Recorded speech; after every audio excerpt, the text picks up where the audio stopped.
성령님, 이 시간도 우리를 감동하시고 오늘도 우리에게 필요한 말씀으로 채워 주옵소서. 예수님의 이름으로 기도합니다. 아멘. 요즘 우리나라 사람들이 다 커피를 좋아하죠. 저도 커피를 좋아합니다. 커피를 타 먹다 보면 가끔씩 급히 커피를 탑니다. 맛있는 커피를 타는데 커피를 딱 따르려고 보니까 잔이 없는 거예요.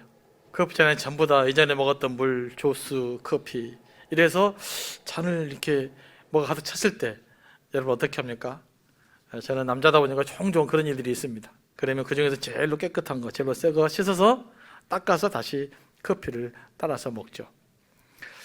그냥 괜찮다고 급하다고 아마 식어버린 커피 위에다가 새 커피 따라서 먹는 사람들은 없을 것입니다. 커피를 맛있게 먹으려면 새 커피를 잘 닦아서 거기다가 담아 먹어야 돼요. 하나님께서 이렇게 세상을 심판하는 것도 마찬가지입니다.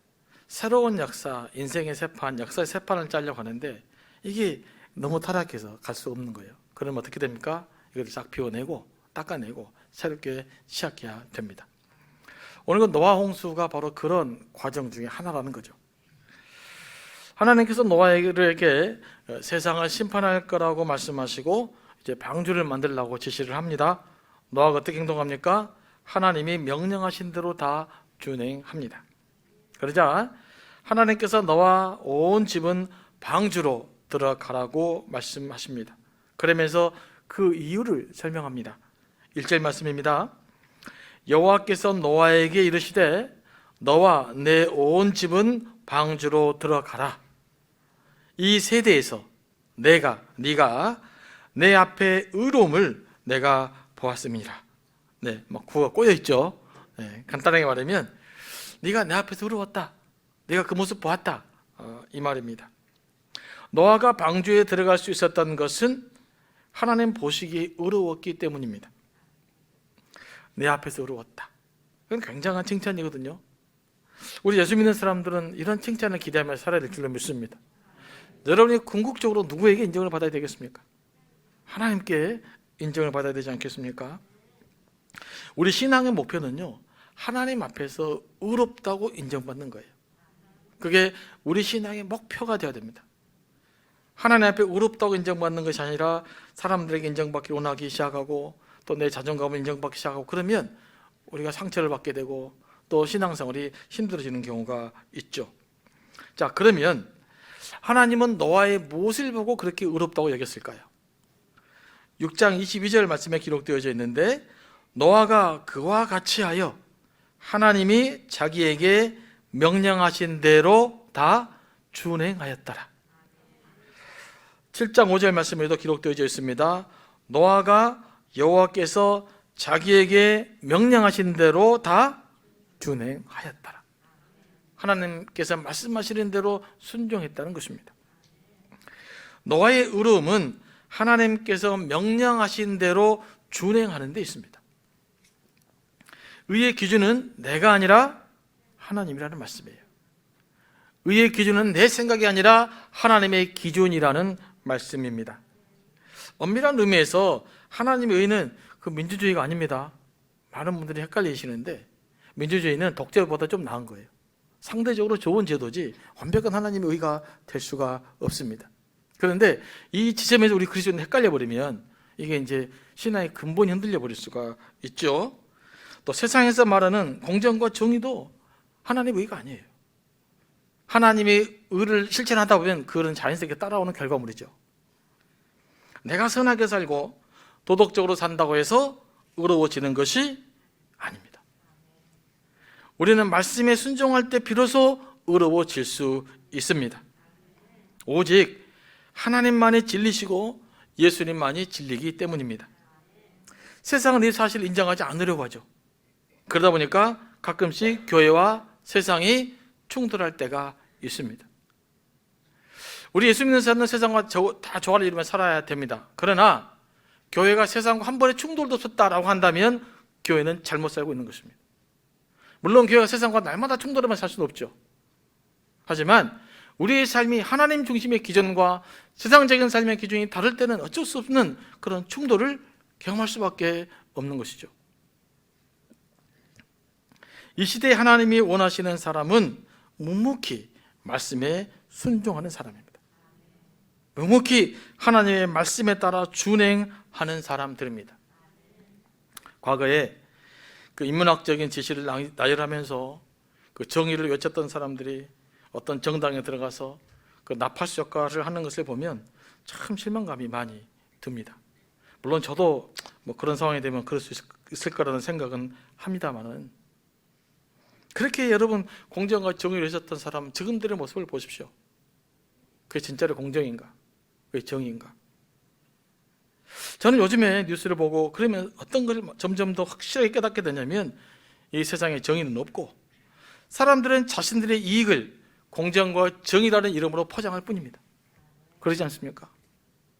나한테 이로우면 정의고, 나한테 도움이 되면 공정이 되는 것이고, 내가 손해가 되면 그건 뭐 정의가 아니게 되는 거. 우리가 지금 그런 시대에 살고 있어요. 여러분, 세상을 한번 다 둘러보시기 바랍니다. 어떤 것을 진리라고 주장할 수 있습니까? 어떤 이데올로기가 진리입니까? 어떤 철학이 진리입니까? 어떤 정책이 진리인가요? 아무리 눈을 씻고 찾아봐도 저는 세상에서 진리를 발견할 수 없습니다. 현존하는 고대 경전 중에서, 물론 알파 때도 이야기한 거지만, 성경만큼 문헌의 진정성을 담보하는 책은 아직 존재하지 않습니다. 문헌학을 전공한 사람들은 이 사본학에 있어서 가장 그 확실한 문헌이 성경이에요. 그건 뭐 예수를 믿든 안 믿든 상관없이 가장 중요한 문헌으로 간직되어져 있습니다. 성경만큼 영향을 가진 책도 존재하지 않습니다. 하지만 서양 사람들이 이것을 잘 몰라서 그렇고 인정하지 않으려 하기 때문에 우리가 이 사실에 대해서 우리도 이제 어렴풋해져 버린 거예요.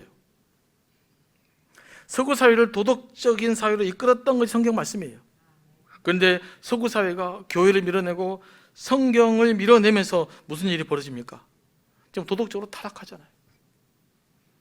그래서 우리는 역사를 통해서, 최근의 역사를 통해서 명확하게 볼 수가 있어요. 예수를 안 믿는 사람도 성경의 가치를 부인하지 못합니다. 성경의 진리성을 부인하지 못해요. 우리 예수 믿는 사람 아니겠습니까? 이 정도면 우리 성경 말씀을, 하나님의 말씀 믿고 살만 하지 않습니까? 뭐 아닙니까? 그러면 이 말씀에 따라 잘 살 수 있게 되길 원합니다. 우리가 복 있는 삶을 살려면 말씀에 따라 살아가면 복 있는 삶을 살게 되는 거죠. 여러분이 하나님 앞에서 의롭고 정결해질 수 있는 유일한 길은 오직 말씀에 있습니다. 하나님의 말씀을 지키는 데 있습니다. 이 의의 기준을 명확하게 2022년도에는 세울 수 있게 되기를 원합니다. 하나님께서 너와 가족들을 구원하시기 위해서 명령하신 것이 무엇입니까? 방주로 들어가라는 것입니다. 노아가 아무리 의로워도요, 심판 날에는 자기 힘으로 살아남을 수가 없어요. 끝까지 하나님 말씀대로 살아야 됩니다. 하나님 시킨 대로 해야만 살 수 있어요. 방주로 들어가야 되는 거예요. 여러분, 노아가 아무리 애를 써도 40일 동안 폭우와 150일 동안 물이 전 세상을 다 잠겼는데 거기서 살아날 수 있겠습니까? 불가능합니다. 노아와 그의 가족들이 구원받기 위해서는 하나님이 시키신 대로 방주로 들어가야만 되는 겁니다. 이것은 인간 스스로는 자신을 구원할 수 없다는 것을 의미합니다. 이것이 기독교와 다른 종교의 결정적인 차이점이에요. 불교나 다른 종교는 자신의 노력으로 구원받을 수 있다고 생각합니다. 내가 선한 일을 많이 하면 그 공로로 하나님의 심판을 면할 수 있다고 생각합니다. 그래서 불교는 해탈과 열반을 주장합니다. 그것이 생각 속에서는 가능할지 모르지만 현실에서는 불가능합니다. 여러분, 우리 마음 가운데, 무식 가운데 욕심을 다 버리는 순간이 한순간이라도 잘 올 것 같습니까? 저는 불가능하다고 믿습니다. 그러니까 머릿속에서는 뭐든지 만들어낼 수 있어요. 그러나 현실에서는 그것이 불가능하다는 것입니다. 성경은 그 인간의 현실적으로 의에 이르기에 불가능하다라는 것을 이야기하고 있습니다. 내가 선한 일을 많이 해서 그 공로로 하나님의 심판을 좀 감소시키고 그 공로로 하나님의 심판을 면할 수 있다는 생각은 그야말로 인본주의적인 생각이에요. 수많은 교회가 이런 인본주의적인 생각에 갇혀서 길을 잃어버렸어요. 그래서 예수나 공자나 부처나 똑같다 이런 말을 하고 있는 거죠. 성경은 우리가 죄와 허물로 죽은 존재라고 말합니다. 우리는 명확하게 성경 입장을 지금 이야기하고 있는 거예요. 이 말은 인간에게는 구원받을 수 있는 가능성이 전혀 없다는 것을 의미해요. 우리에게 구원의 방주가 필요하다는 말입니다. 구원의 방주는 예수 그리스도와 교회를 의미합니다. 구원받기 위해서는 예수님을 믿어야 돼요. 예수님을 믿으면, 예수님이 내 마음의 중심에 오셔서 나를 다스리게 되면 내가 예수님의 사람이 됩니다. 그러면 그분이 나의 구원의 방주가 되는 거예요. 하나님은 또한 교회를 구원의 방주로 삼으셨습니다. 교회가 완전해서 구원의 방주가 아니에요. 하나님께서 교회를 그리스도의 몸으로 세웠기 때문이에요. 그러므로 우리가 신앙생활을 잘하려면 교회 중심의 신앙생활을 회복해야 돼요. 요즘 교회 위기는 비대면 예배가 등장하면서 교회 중심적 신앙생활이 약화되고 있다는 것이죠. 여러분, 개인적으로는요, 그 믿음생활 유지하기 힘듭니다. 여러분, 우리나라에서 성경을 제일로 잘하시는 사람 몇 분이 계셔요. 그 중에 성경 박사가 한 분 계십니다. 김용옥 박사라고. 그분은 성경 굉장히 잘 알아요. 저보다 영어도 잘하고 헬라어도 잘하고 그분 앞에 무색합니다. 근데 그분에게 신앙이 있으십니까? 신앙은 다른 거예요. 그러니까 기독교를 철학적으로 이데올로기는 받으실지 모르지만 성경을 통해서 하나님을 예배하고 경배하고 찬양하고 이건 안 된단 말이에요. 그건 교회를 통해서 이루어지는 것입니다. 함께 예배하고 함께 찬양하고 함께 기도하고 함께 삶을 나누는 과정을 통해서 우리는 하나님을 경험하고 하나님 체험해 가는 것이에요. 그래서 우리는 교회 중심적인 신앙생활을 해야 되는 거예요. 2절 말씀 봅니다. 너는 모든 정결한 짐승은 암수 7씩, 부정한 것은 암수 2씩을 내게로 데려오며 공중에서도 암수 7씩을 데려와 그 씨를 온 지면에 유전하게 하라. 동물들을 방주에 암수로 모아놓고 하나님께서 노아에게 명령한 것이 무엇입니까? 그 씨를 온 지면에 유전하게 하라는 것입니다. 제가 유전이 무슨 뜻인가 잘 몰라서 수어사를 찾아봤더니 온 세계에 뻗들이게 하라 이런 뜻이에요. 이건 뭘 이야기하고 있냐면요, 이 홍수의 목적, 심판의 목적은 뭡니까? 하나님께서 새로운 시작을 위한 거라는 거예요. 인류 전체를 멸망시키지 않으신 거죠. 동물 전체를 멸망시키지 않으신 거예요. 새로운 시작을 위한 그 남은 자들을 남겨놓았던 것이죠. 고난도요, 새로운 시작을 위한 것입니다. 그렇게 이해하셔야 돼요. 여러분, 고난이 고난 그 자체로 끝나면 무슨 소용이 있겠어요? 고난이 새로운 시작을 위한 디딤돌이 될 때 그 고난이 의미가 있는 거예요. 그러므로 여러분이 어떤 고난을 당하든지 간에 그 고난을 새로운 시작을 위한 디딤돌로 삼으셔야 돼요. 그러면 하나님의 역사가 나타나게 되는 거죠. 짐승은 어떻게 보존합니까? 보니까 수컷만 모아라, 앙컷만 모아라 그런 것이 아니고 암수를 쌍으로 방주에 태워서 보존했습니다. 짐승이 번성하기 위해서는 암컷과 수컷이 있어야 돼요. 암수가 있어야만 됩니다. 모든 짐승은 홀로 살 수 없습니다. 더불어 살아야 돼요. 암수만 있는 것 같고는 안 돼요. 다양한 종들이 어우러져 살아야 되죠. 남녀가 더불어 살아가는 원리는 모든 생명체의 원리입니다.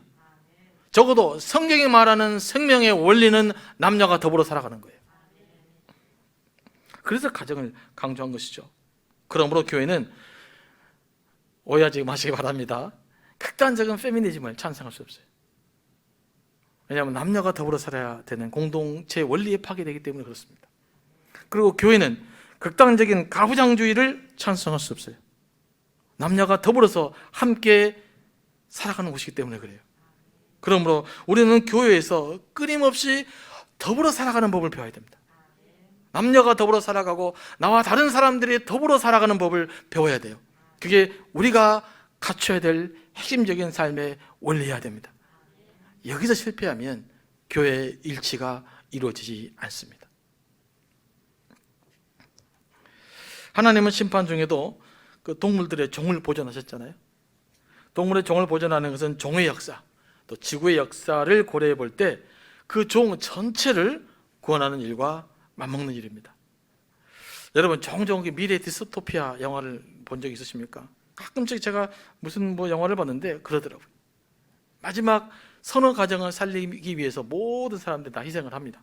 왜냐하면 미래에 살아남아야 되니까. 그때 살아남은 선어 가정은요, 선어 가정 자체가 아니에요. 뭘 의미합니까? 모든 인류를 대표하는 거예요. 그래서 그 인류의 보존을 위해서 많은 사람이 희생하면서 그 몇 가정을 살리는 영화들이 종종 우리는 볼 수 있습니다. 하나님께서 짐승을 암수로 방주로 들어오게 한 것은 동물의 종을 구원하기 위함이죠. 그래서 이 종들을 통해서 새로운 시작을 한 거예요. 그러니까 노아의 가족을 통해서 우리 인류가 살아남은 겁니다. 그 종을 살렸기 때문에 지금 우리가 존재할 수 있었다라는 거죠. 그 종이 살아남았기 때문에 지금 지구의 종의 다양성이 유지될 수 있었다 이 말이에요. 성경을 가만히 살펴보면 어떤 원리가 나타납니까? 하나님은 사람과 동물과 이 생명체들이 더불어 살아가도록 창조하셨잖아요. 자, 구원하실 때 노아 가족만 딱 떼서 구원하실 것이 아니에요. 반드시 하나님이 창조된 종들을 다 모아서 구원하게 했다는 것이죠. 그러면 우리 교회가 이런 생명의 원리를 실천한다면 우리는 또한 인간만 더불어 살아가는 것이 아니라 인간과 자연과 동물들이 더불어 살아가는 법도 배워야 됩니다. 그런 의미에서 핵을 만든다는 거, 원자력 발전소 이런 건 굉장히 고민해 봐야 돼요. 쉽게 찬성할 수 없는 일입니다. 왜냐하면 우리만 살아가야 될 것이 아니라 우리와 함께 다른 생명의 종들이 다양하게 하나님의 풍성함을 누리며 살아야 되기 때문에 그래요. 이건 성경적 원리입니다. 우리는 이런 성경적 원리를 지킬 필요가 있죠. 하나님께서 타락한 세상을 심판하는 것은 완전한 멸망이 아닙니다. 새로운 시작을 위한 것입니다. 그러므로 우리는 그 성경에서 심판을 다루는 이야기 속에서 하나님의 새로운 시작, 하나님이 역사의 새판을 갈고 계시는구나, 인생의 새판을 갈아내고 계시는구나, 이걸 읽어낼 수 있어야 됩니다. 요한계시록은 하나님의 심판을 다룬 책입니다. 그런데 그 결론 부분 21장, 22장을 보면 심판으로 끝나는 것이 아니라 새하늘과 새 땅을 기다리는 거예요. 새 예루살렘을 기다린다 이야기하면서 끝나는 거예요. 그러니까 요한계시록에서 전해주고 있는 핵심적인 메시지는 심판이 아니라 희망이에요. 소망이에요. 새로운 기다림이에요. 그렇기 때문에 요한계시록 가지고 공포를 주장하는 사람들은 듣지 마세요. 틀려요. 결론을 잘못 가고 있는 거잖아요. 부분만 잘라가지고. 요한계시록의 주제는 14만 4천 명이 아니에요. 새하늘과 새 땅, 새 예루살렘이 오는 거예요. 이것만 아시면 다른 이단들 이야기를 들어도 헷갈리지 않을 거예요. 우리가 하나님의 나라를 기다리는 것은 새로운 시작을 기다린다는 말이기도 합니다. 코로나 상황이 쉽게 끝날 것 같지 않습니다. 어떤 학자들은 이런 상황이 2, 3년 더 갈 거라는 말도 있습니다. 비록 그렇게 된다고 해도 우리가 놓치지 말아야 될 것입니다. 이 또한 하나님의 새로운 시작을 위한 것이다. 이 또한 하나님의 새판짝이다. 우리는 이런 의식을 가지고 코로나 상황을 직면할 줄로 믿습니다. 그러므로 우리는 하나님이 무엇을 새롭게 하시길 원하는지 물으셔야 돼요. 하나님은 우리 인류가 어떻게 새롭게 되기를 원하는가? 하나님 민족이 어떻게 새롭게 되기를 원하는가? 하나님은 나와 우리 교회와 우리 가정이 어떻게 새롭게 되기를 원하시는지 물으셔야 돼요. 그 질문을 던지셔야 됩니다. 그리고 말씀을 통해서 그 질문에 대한 답을 찾아내셔야 돼요. 그래야 우리가 미래를 살아날 수 있습니다. 이제 11절 보니까 비가 어떻게 왔느냐, 저는 처음에는 하늘에서만 쏟아진 줄 알았는데 말씀 보니까 그날에 깊은 샘들이 터지며 하늘의 창문이 열렸다라고 기록되어 있습니다. 그러니까 물이 어떻게 온 거예요? 땅에서도 물이 확 솟아나오고 하늘에서도 물이 쏟아졌다라는 거죠. 창조과학자들은 홍수 이전에는 오존층 위에 워터층이 있었다라고 설명을 합니다. 하나님은 가설이긴 하지만, 그리고 성경에 따르면 땅에는 물이 풍성히 있었죠. 그러다 보니까 식물이 잘 자랄 수 있는 기반이 되어 있었다는 겁니다. 또 이렇게 워터층이 형성되어 가지고 고주파와 살선도 차단되어서 사람이 오래 살 수 있게 되었다. 그래서 홍수 이전의 삶의 생명이 길다라는 설명을 하곤 합니다. 어쨌든 이 말씀 보면 언제까지 물이 쏟아집니까? 22절 말씀 보니까 육지에 있는 모든 생명체가 죽을 때까지 하여간 물이 땅에서 쏟아오르고 하늘에서 쏟아져 내리고 그렇게 해서 물로 세상을 가득 채워 버렸던 것이죠. 이렇게 해서 오직 노아와 그와 함께 방주했던 자들만 살아남았습니다. 여러분, 이제 노아의 그 과거를 다시 한번 생각해 봅시다. 노아가 이제 밑도 끝도 없이 배를 만들었어요. 약 현대적으로도 300m인데 그 당시에 기술로 생각하면 한 3000m 생각할 수도 되는 정도로 생각할 수도 있어요. 근데 그것을 그냥 똑딱똑딱 만들었지 않습니까? 1, 2년 만든 것도 아니에요. 10년, 20년, 30년, 40년. 하늘에 어떤 징조도 없습니다. 사람들이 노아를 어떻게 생각했을까요? 저거 미친놈 아닌가? 정신이 안 돌았을까? 뭐 하는 거야 도대체? 저 식구 8명밖에 안 되는데 저 배들이 뭔 필요가 있겠어요? 하지만 실제로 비가 무지막지하게 쏟아졌을 때 그들은 후회했을 겁니다. 하지만 이미 버스는 떠나버렸어요. 노아 배는 떠버렸습니다. 여러분, 노아 시대의 사람도 어떻게 살았는지 그걸 알면 여러분들이 놀라게 될 거예요. 누가복음 17장 27절 이렇게 기록되어 있습니다. 노아가 방주에 들어가던 날까지 사람들이 먹고 마시고 장가 들고 시집 가더니 홍수가 나서 그들을 멸망시켰다. 여러분, 노아 시대의 삶이나 우리의 삶이나 뭐가 다릅니까? 뭐 다른 게 있습니까? 먹고 자고 장가 가고 시집 가고 마시고 우리 그렇게 살고 있잖아요. 그 뭐가 문제예요? 답을 찾아야 됩니다. 우리가 똑같은 삶을 살고 있잖아요.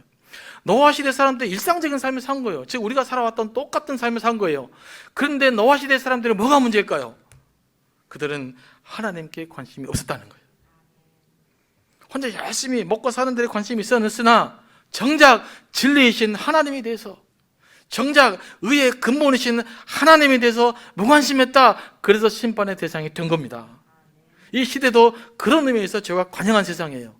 하나님께 점점 무관심해져 가고 있기 때문에. 근데 인간의 욕심은요, 먹고 살만 하면 끝납니까? 그러지 않습니다. 더 잘 먹고 싶고 더 잘 살고 싶어요. 그래서 욕심이 들어오고 죄를 짓게 돼 있습니다. 노아가 이렇게 좀 배도 만들고 나무 자르고 그러면 옆에서 무슨 일이냐라고 물어봐야 되잖아요. 그런 건 없었던 것 같아요. 뭔가 경고의 행위를 하고 있는 거잖아요. 그러면 도대체 무슨 일인지 한번 진지하게 물어보면 되는데 그런 일이 없었다는 거죠. 사람들의 경고에 귀를 기울이지 않는 것은 정말이 나의 일이 아니라고 생각하기 때문에 그래요. 하나님의 심판이 저 멀리 있다고 생각하기 때문에 그래요. 그러니까 어떤 경고의 사인을 보여줘도 보내도 우리가 그것을 못 잊고 있는 거예요. 우리 시대가 그럽니다. 그 최재천 교수가 있어요. 이화여대 그 석자 교수인데 바이러스 위협은 이제부터 시작이라는 겁니다. 지구가 온난화되면서 빙하에 덮여있던 바이러스가 계속 인류를 위협할 거라고 말합니다. 벌써 서너 가지가 발휘돼가지고 감염이 되기도 했더라고요. 저는 이 이야기를 들으면서 코로나19는 인류의 시간이 얼마 남지 않았다고 경고하는 것 같아요.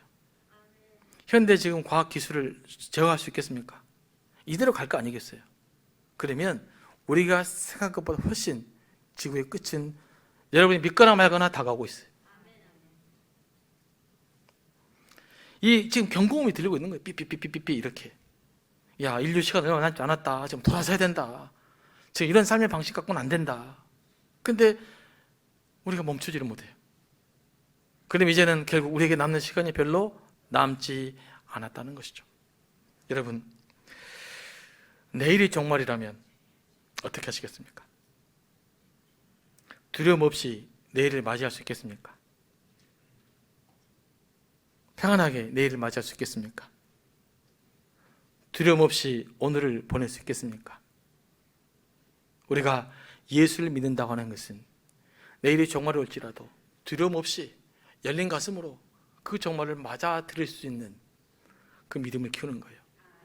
다시 말하면 그 종말을 넓은 가슴으로 맞아들일 수 있는 배짱을 키우는 거예요. 예수를 믿는다고 하는 것은 이 배짱이 필요해요.